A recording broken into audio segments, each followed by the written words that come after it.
Pangulo, ang ikalimang yugto. RMN Network's special coverage. Opisyal nang nagbukas ang ikalawang regular session ng 20th Congress ilang oras bago ang ikalimang SONA ni Pangulong Ferdinand Marcos Jr. Nakatutok ang Kongreso sa pagpasa ng 2027 National Budget at mga prioridad na batas ng LEDAC o Legislative Executive Development Advisory Council. Pinangunahan ni Senate President Sherwin Gatchalian ang sesyon sa Senado habang si House Speaker Faustino D. III naman sa Kamara.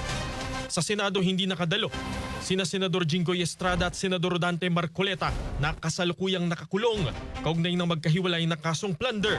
Gayon din si Senador Ronald Bato de la Rosa na nagtatago matapos na isyuhan ng warrant of arrest ng International Criminal Court kaugnay ng kasong crimes against humanity dahil sa war on drugs.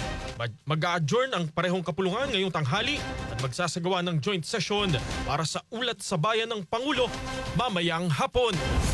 SONA ng Pangulo, ang ikalimang yugto. RMN Network's special coverage. Ang liderato naman ng Kamara tiniyak ang patuloy na pagtugon ni Pangulong Marcos at ng buong gobyerno sa mga suliranin ng bansa at pangangailangan ng mamamayan. Ang kasama natin sa balitang yan live via Zoom si Radyoman Grace Mariano. RMN Live Report! Binigyang diin nga ni House Speaker Faustino Boje D. III na patuloy na tinutubunan ni Pangulong Ferdinand Marcos Jr. at ng buong gobyerno ang mga hamon araw-araw na nararanasan ng mga Pilipino at ng buong mundo.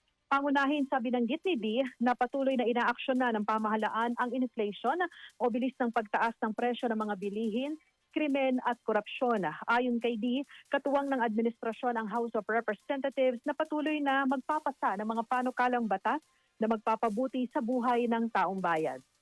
Like the rest of the world, we continue to face challenges in our daily lives.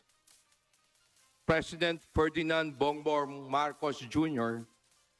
has mobilized the entire government to provide our people with the support they need to overcome these issues. Under his leadership, efforts are underway to address inflation, crime, and corruption. Sa lahat ng ito, katuwang ng ating Pangulo ang kapungulungan ng kinatawan. Bahagi ito ng mensahe ni D sa pagbubukas ngayon ng second regular session ng 20th Congress na anyay hindi lamang isang seremonyang itinatadhana ng saligang batas.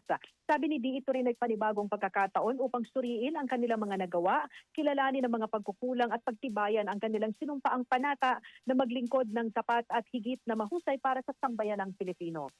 Ang pagbubukas ng second regular session of the 20th Congress ay hindi lamang isang seremonyang itinaghana ng ating saligang batas.